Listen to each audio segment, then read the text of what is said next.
Now that's how you start an anniversary event right there.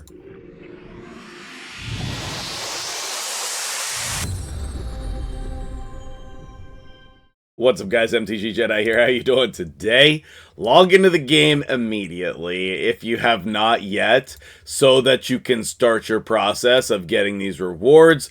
I don't know why we have to spread these out over 5 days. Why can't we just get all of that right now? But the fact is that that's what we have to do. So go ahead and claim your free gift. And then if you buy the daily gems, collect those, get all your other free stuff right away. Okay. Now, I really wish that we would have some other cool stuff going on in the game, like actual special events, but we got a pretty normal fusion type thing here, and I'm going to go over the fusion calendar for you real quick at the beginning of the video, and then we're going to hop on the test server and test this guy out. I was really hoping this was going to be like a sweet, awesome deal, but I just can't imagine that being true. Number one, obviously the sacred shards are super overpriced. The primal shards are super overpriced. But like, you just like look at this first pack here, and like, I would want this to be like 30, 38, 42. So for me to purchase this and be excited about it, it's $18 overpriced. And you're not going to make up for that with like, you know, an extra $4 or $5 here. So I don't know, like, Plarium, come on, man. Like, this is the anniversary too. Like, you should be getting your stuff together. Like, give me a reason to buy. I'm a spender. Give me a reason. Give me a reason. Anyway, okay, so here it is. All the things that we just got. Let's collect them. Okay, perfect. And then you should be saving. Hopefully you've been saving for the fusion. Every day when I log in, I also come over here and check the soul merchant, because I save my essence or sell, you know, the coins, or use the coins to buy essence, however you want to think about it. And so that is one thing that I think is important. Man, I hope I can get this guy. He seems really, really good. And I think that I already have a soul for Zinogre Blade Master, but I haven't really had time to like check her out or use any of these cool champions that I've gotten yet, because man, I'm locked in on the free-to-play so much. Are you guys waiting for an update on the free-to-play? Are you waiting? Let me know in the comments below. And let's talk about this. Let's talk about this fusion calendar. Okay, so here's the fusion calendar. And you can see that there's an extra 50 fragments. So what that means is 2 events that you can skip. You need 4 copies of the epic in order to do this. So if we just zoom in a little bit more so we can see what's going on, you can see that the layout's pretty normal, okay? You have dragon and champion training overlapping, which kind of sucks. And then the dungeon divers doesn't start till Saturday, which also sucks. But you need to run Ice Golem. So I would guess maybe you start out with either Dragon or Champion training on Thursday and Friday, and then start the opposite one on Saturday, and then finish off with Ice Golem. The arena ones are doable. That's no problem.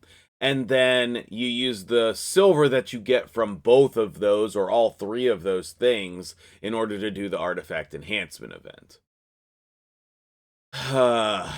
I always think, you know, unless you're an endgame player, the artifact enhancement events are the ones to skip, but maybe it's the dungeon divers. Like, that first dungeon divers is stupid. It's just really stupid. And then you get, like, the second dungeon divers starting, and like, what the crap? The second dungeon diver's starting, and there's nothing for you to do. Like, what? Like, on Wednesday, you have Ice Golem ending and dungeon diver starting probably after it ends. Like, you can run Fire Knight probably with dungeon divers too, but wow, it's dumb. This one's dumb. I don't like it one bit. You have the Hero's Path, which thankfully they told us what's going to be in here. Summoning champions from shards and summoning souls from soul stones. But, like, I don't know. I feel like that's going to be very difficult for everybody because you're not going to have shards and you're not going to have soul stones because that hero's path is going to fire right after the champion chase is done. So this is looking very challenging, guys. This is looking very challenging. The only nice part is you can skip 2 things. So if you can't do one of the dungeon divers, skip it. What I would do is I would try to do the whole first batch. I always like to front load my fusion. Dragon, Champion Training, Classic Arena, Ice Golem, Summon Rush, Artifact Enhancement 1, and Dungeon Divers 1. If you get all of those, then that is 1, almost 2. You would have 175 fragments for that. Then you could skip either Dungeon Divers 2, Artifact Enhancement 2. You could skip the Hero's Path. You know, I think that gives you some flexibility. If you have a lot of shards saved, you could do all 3 summon events. That seems challenging unless you're spending money. Classic, the Spider tournament for the Dungeon Divers 3, that seems like they drop at the same time. That seems pretty logical. You could even do your champion training, finish that up during that Dungeon Divers 3. So the champion training event could fit in there also. So I think that second group seems more manageable. Just make sure that you do both classic arenas. That's always the easiest one. For me on the free-to-play, I'm not going for the fusion, but I am going to try to get one of the epics. I'm going all in on the champion training tournament. You definitely want to watch that.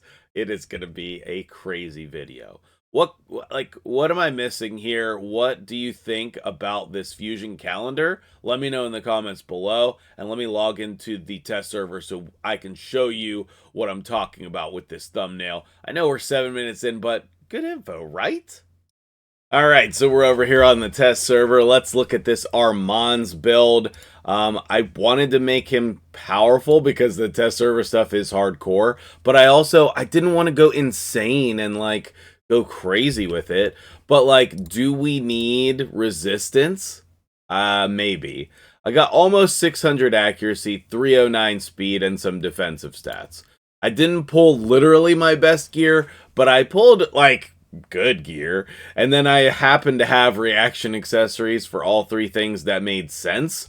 Like, I really wanted a defense ring. It has stats that are, you know, on track. Obviously it's not the best, but like this amulet actually really good, and then this banner reasonable. So I did put reaction accessories as he takes a bow.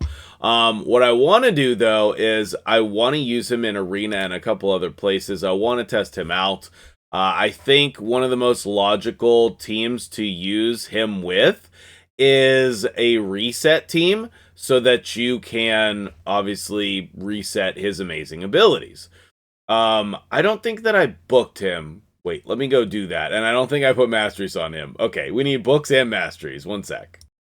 Okay, 11 books. That's not bad. I like this trend of Polarium trying to stick to 10, 11 books. That's great.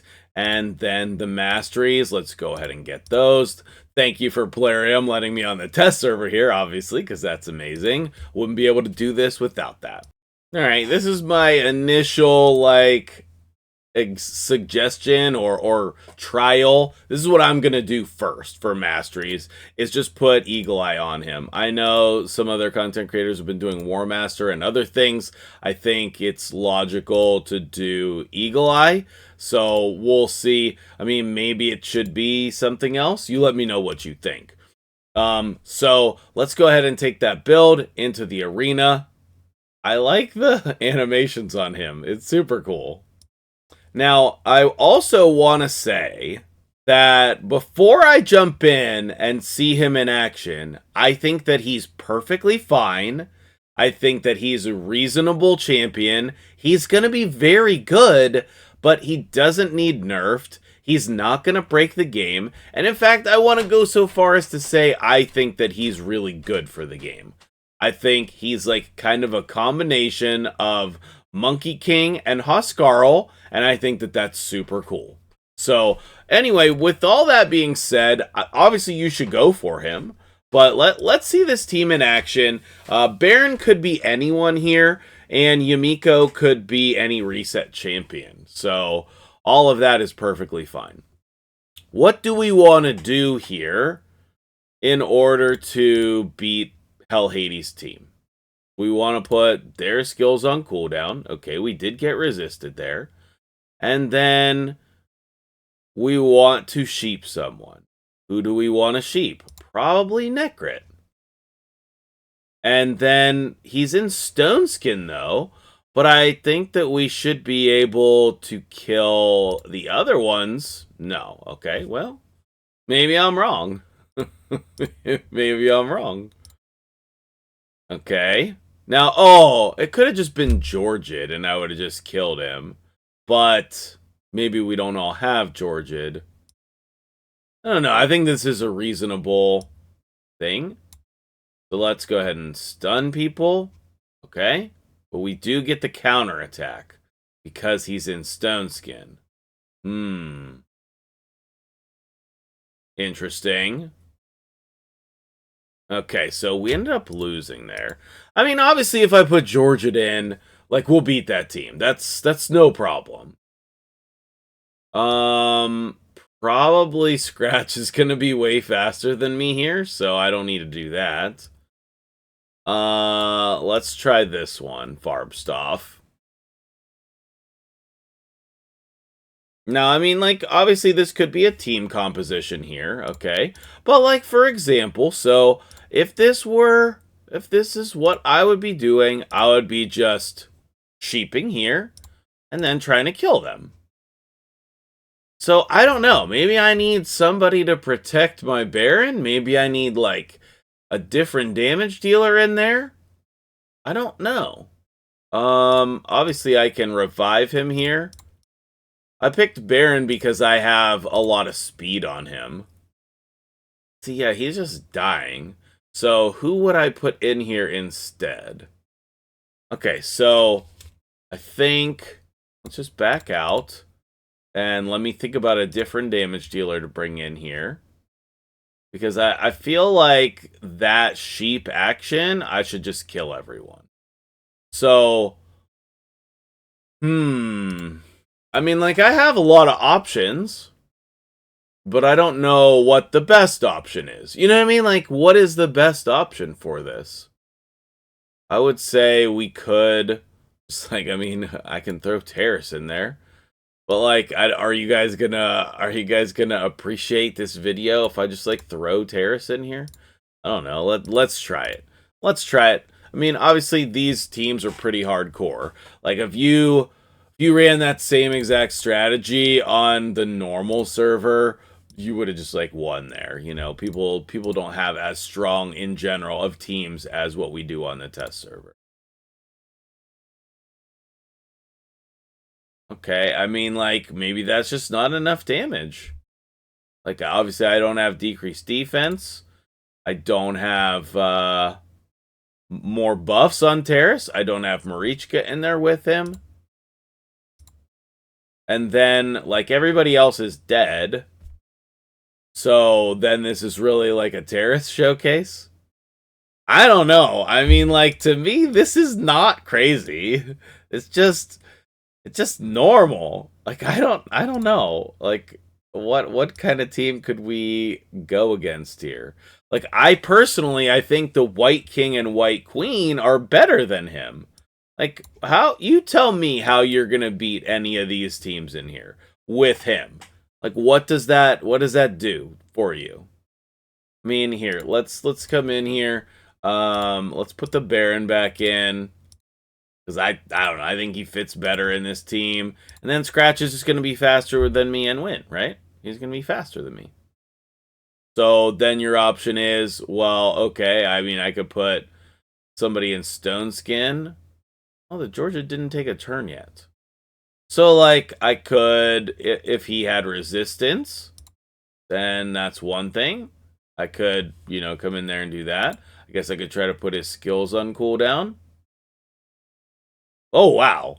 The Georgia didn't kill my Arbiter? Scratch. Bro. Okay. So, I don't know. Let me pause this. I doubt I'm going to win this. I got a turn somehow. Reset the cooldowns. Okay, I still like, how did he proc that? He took turns. Okay, but now I don't have a revive. So, like, am I supposed to be playing him with Duchess? You know, like, there's all of these puzzle pieces that you have to move around. So maybe I'm missing something. Like, am I missing something? I don't know. I don't know what I'm missing here. Like, clearly I'm not going to win this. But the fact that I'm still alive at this point, that's a little weird. So, I don't know. Like, what? Okay, let's go against YST. Let's go against YST as the last one here. And, like, obviously, he's gonna be good in wave-based content, obviously. Okay, put their skills on cooldown, sheep him, kill everybody else, and then come in here, kill the Python, stun them.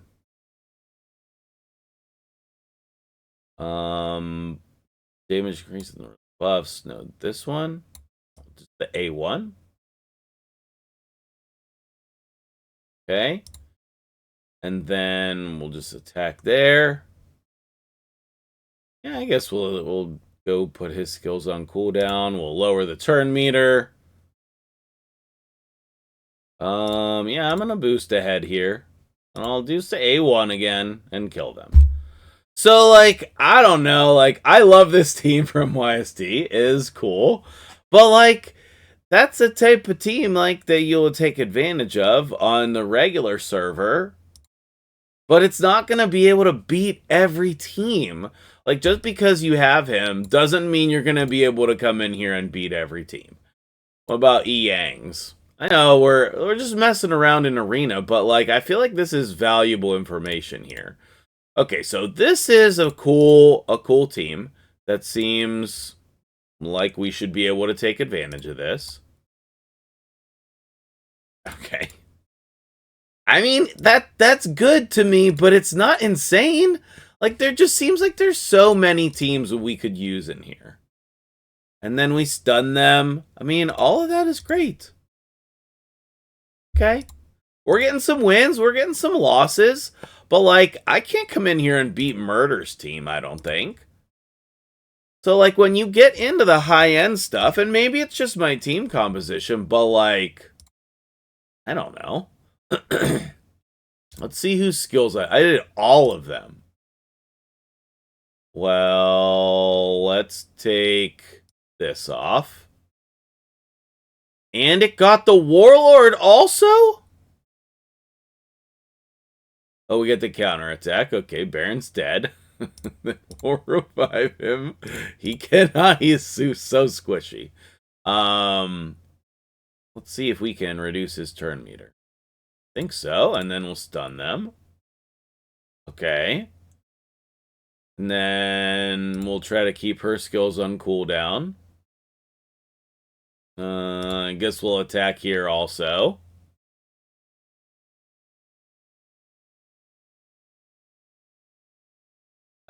I don't know. I don't know. I mean, we could sheep, but I guess we don't need to do that. I don't know. What do you guys think? Like, am I crazy? Like, of course they're not getting turns. Of course they're not getting turns. Oh, jeez. And then I can just stun them again.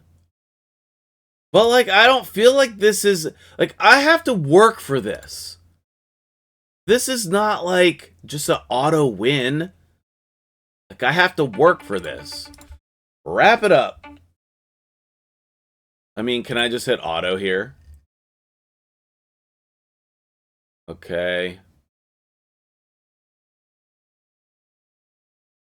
And then boost again, and then kill him. I don't know. You saw me lose some, you saw me win some. I think that he's fine. I think he's a good addition to the game. I don't think he's going to break the game. I don't think he needs a nerf. You know, if you want to, I think he could definitely help you in progression stuff. Like, if you're struggling on the waves and, like, any of the dungeons, you can just, like, put him in here. Let's see. So, like, you put him in here, and then sort by rank, and then you put, like, some other, like, decreased defense, or you put, like, your Lydia in, and then you put your Stultus in for the dragon. Like, do I think that that is reasonable? Yes. Is it the best thing you can do? Definitely not. Like, stunning them and, like, slogging through, that's not the best thing you can do. And same thing goes for over here in Doom Tower. If you don't have a team that's going to get you to the top of the tower, do I think he will help you on the waves? Yeah, absolutely. And that's a good thing. I think everything he does for the game is good. Prove me wrong. Tell me why I'm wrong. I would love to have a discussion in the comments. I think that he's very good for the game. You should go for him. If at all possible, you should go for him. You absolutely should. So let me know what you think, though. I have the calendar there at the beginning of the video. Go back and take a picture of that if you need to. And check back later. I got a sweet collab with Colred. I wanted to get this out ASAP this morning, but collab with Colred later, and it is hilarious and awesome. So make sure you come back for that one, and I'll see you guys in the next video.